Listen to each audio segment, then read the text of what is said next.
Umpisahan natin. Naku po, eto. Si Aisa Sigera nagagalit ho, mga bossing.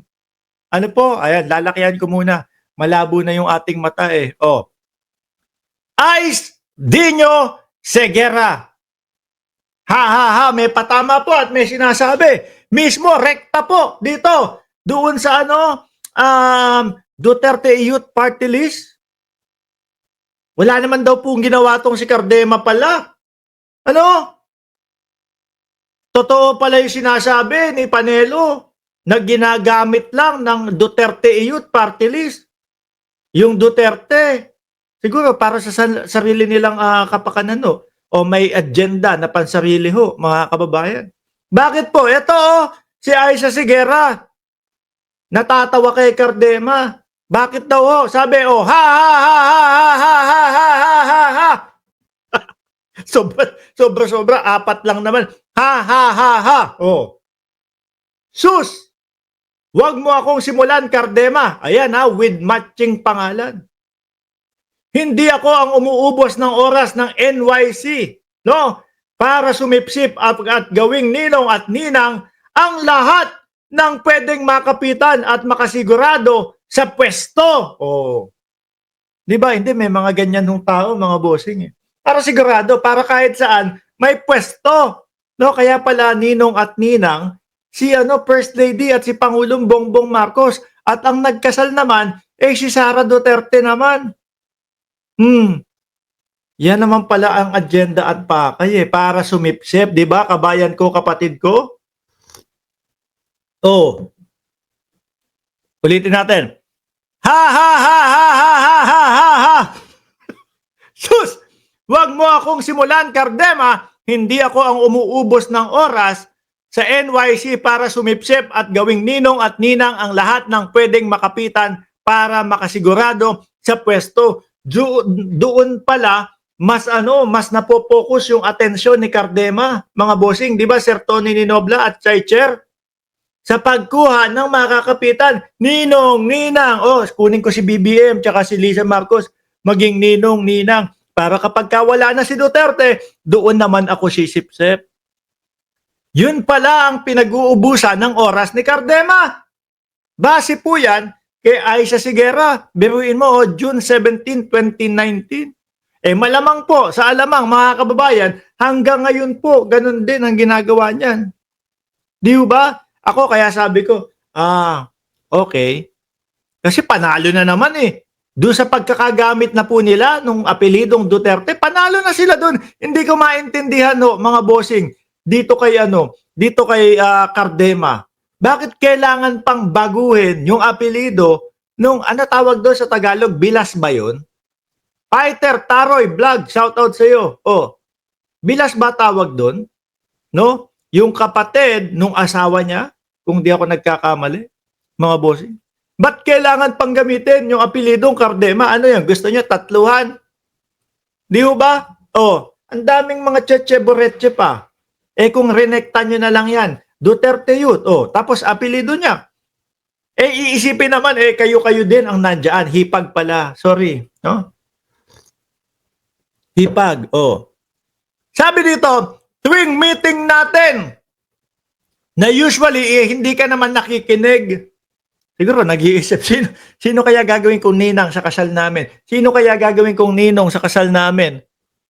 No? Siguro kahit hindi close. Naku po, kayo, presidente, susunod na presidente, kahit hindi po close, kunin ko po kayong ninang. Kunin ko po kayong ninong. May ganong kaugalian ang mga Pilipino, mga bossing. Ako ayoko nang banggitin, baka may magtampo. Hindi. Meron sinasabi, kumbaga inaano lang naman sa akin, ano tawag dito? Yung, kunin mo ninong, si ganito, si ganyan. Kasi yun, may katungkulan, etc. Sabi ko, hindi ako kukuha ng ninong at ninang nung hindi ko close kasi tatayo yan o gagabay yan bilang pangalawa o magulang nung ikinasal. Di ba? Bilang magulang or ikalawang magulang o tagapayo nung mga ikinasal. Gusto ko yung close na close ko, hindi ako kukuha ito, presidente to, first lady to, kukunin kong mga ninong-ninang para lumakas ang kapit mo, hindi.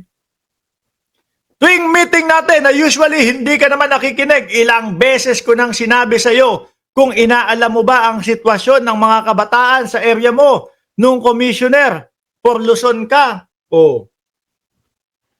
Tapos sasabihin, ano daw? Ano daw ho, mga kababayan, kumbaga, mamumuno sa mga youth. Ayan ho. Pag-ikot lang po doon sa area, pag-ikot lang po doon sa kanyang nasasakupan. Mukhang hindi pa ginagawa, mukhang tatamad-tamad lang din. No?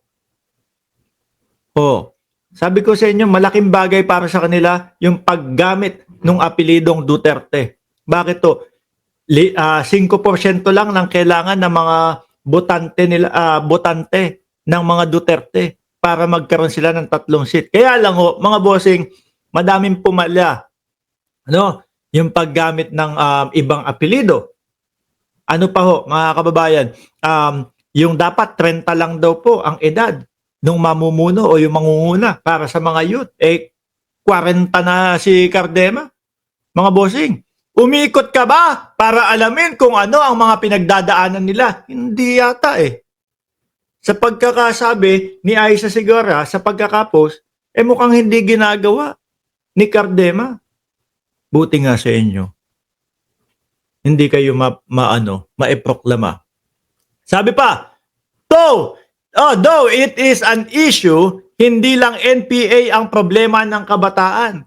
Kung yan lang ang gusto mong ayusin, lumipat ka ng ahensya. Dati may problema na pala kay Cardema. Pero sige, wag tayong mag-deviate sa issue. Ito lang ang masasabi ko.